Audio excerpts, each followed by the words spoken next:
हाँ, नए हफ्ते और हाँ साथ साथ नए महीने का आज से आगाज हो रहा है और ट्राइंग और टफ टाइम्स हैं हमारे भारतीय बाजारों के लिए। लास्ट वीक का प्रदर्शन आपकी स्क्रीन्स पर रखता हूं, एक हॉलिडे शॉर्टेंड वीक था। यह है हाल पिछले हफ्ते का। इनफैक्ट इवन मंडे को 25,021 वो स्तर दिन के हाईस थे, वहां से ठंडे पड़े थे और उसके बाद हर सेशन पेन बढ़ता ही चला गया। पिछले हफ्ते निफ्टी ने वीक ऑन वीक 440-450 अंक गवाए। 0.25% से ज्यादा की कमजोरी के साथ इन 4 सेशंस में दबाव आया और वीक ऑन वीक निफ्टी का क्लोज हुआ। पूरी तरह से कह लीजिए मंदड़ियों की गिरफ्त में है हमारे भारतीय बाजार।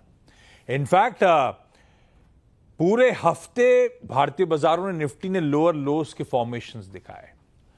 लास्ट वीक के निफ्टी के हर दिन का लो भी आपकी स्क्रीन पर रखा है। देखिए कैसे मामला, नहीं निफ्टी के लोज रखिए, बार्स होंगे या जैसा भी डेटा होगा वो दिखाइए।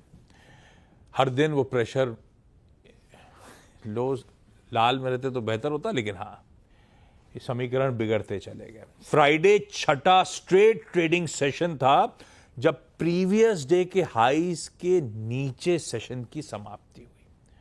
और एक रीजन किस तरह से ग्राइंड हो रहा है भारतीय बाजार। पिछले एक प्रीवियस दिन के हाईज और उसके सामने उस दिन सेशन का क्लोज, वो देखिए हर दिन ये बैक टू बैक छठा स्ट्रेट ट्रेडिंग सेशन था। इस तरह के समीकरण बैठ रहे थे। इनफैक्ट फ्राइडे को छठा स्ट्रेट ट्रेडिंग सेशन था जब ब्रेथ डिटोरिएटिंग थी। वो असल मूड का बैरोमीटर है, मार्केट की ब्रेथ एडवांस डिक्लाइन। पिछले हफ्ते की तस्वीर सिर्फ रखता हूं आपकी स्क्रीन पे। हर दिन के एडवांस और डिक्लाइंस आपकी स्क्रीन पे, वो डिटोरिएटिंग ब्रेथ है।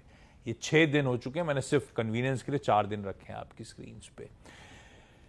तो पूरा अगस्त फ्रेजाइल रहा है और वीक फुटिंग पर अगस्त महीने की समाप्ति भी हुई है। एक और इंटरेस्टिंग डेटा है, पर वो हॉरमास से बातचीत करने के बाद आपके लिए प्रेजेंट करूंगा। खैर इस हफ्ते 3 इंपॉर्टेंट चीजें जो नजर रखिएगा। जियोपॉलिटिक्स, और उसमें सबसे इंपॉर्टेंट इस समय चाइना में जो SCO समिट चल रहा है, जिसका आज डे 2 है।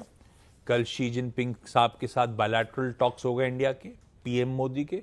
आज सुबह 9:45 बजे इंडियन टाइम के हिसाब से पुतिन साहब से भी वन-ऑन-वन कन्वर्सेशंस, वन-ऑन-वन मुलाकात है। GST काउंसिल मीट, दूसरी इंपॉर्टेंट ट्रिगर। वेडनेसडे और थर्सडे 2 दिवसीय वो बैठक। और सबसे इंपॉर्टेंट इन सब के साथ साथ अब से रीशफल्ड एक्सपायरीज हैं भाई साहब। यानी कि निफ्टी की मंगलवार को और सेंसेक्स की अब से थर्सडेज को। तो कल निफ्टी की वीकली एक्सपायरी शेड्यूल्ड होगी। ये अब से याद कर लीजिए, बदल गई है तस्वीर। और खैर आज के क्यूज और ग्लोबल मूड का पहले अब जायजा ले लिया जाए। गिफ्ट निफ्टी कह रहा है पिछले हफ्ते के पेन से शायद थोड़ा बहुत उभर रहे हो। 40-45 पॉइंट इन ग्रीन हम कामकाज की शुरुआत कर रहे हैं। ध्यान रखिएगा आज यूएस के मार्केट छुट्टी बना रहे हैं। यूएस के कनाडा के मार्केट लेबर डे मना रहे हैं। कनाडा से कोई लेना देना नहीं, इसलिए यूएस के मार्केट्स हेडलाइन में मेंशन थे।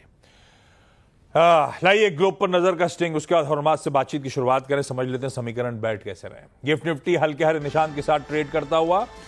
हमारे एशियन पियर्स जो अब तक इस समय खुले हुए हैं, मिला जुला सा रुझान है। ज्यादातर लाल निशान में ट्रेड कर रहे हैं, पर एशिया खूब तेजी दिखा चुका है। हम नहीं हूं, अभी दिखाऊंगा वो सारी तस्वीर। तो एशिया का मूड ठीक है, ऐसा मिला जुला सा है, थोड़ा सा पेन की तरफ है। यूएस के मार्केट्स हम फ्राइडे को डाइजेस्ट करके गए थे 1/3 से आधे % का दबाव। उसके सामने यूएस के तीनों बेंचमार्क्स 1/4 से 1.25% गिरे। तो अगर कोई डिफरेंट बेंचमार्क पकड़ रहे होंगे तो क्यों अलग लग रहा होगा, कोई डिफरेंट बेंचमार्क पकड़ रहे होंगे तो क्यों अलग लग रहा होगा। आज सुबह के फ्यूचर्स 1/4-1/3% इन ग्रीन है। तो तब और अब की पहली प्लेट प्लीज रख दीजिएगा स्क्रीन पे, तब समझ में आएगा यूएस के फ्यूचर्स कहां छोड़े थे और कहां खड़े हुए। इसीलिए एशिया में और इसीलिए गिफ्ट निफ्टी में भी बड़ा मिला जुला सा रुझान है। पर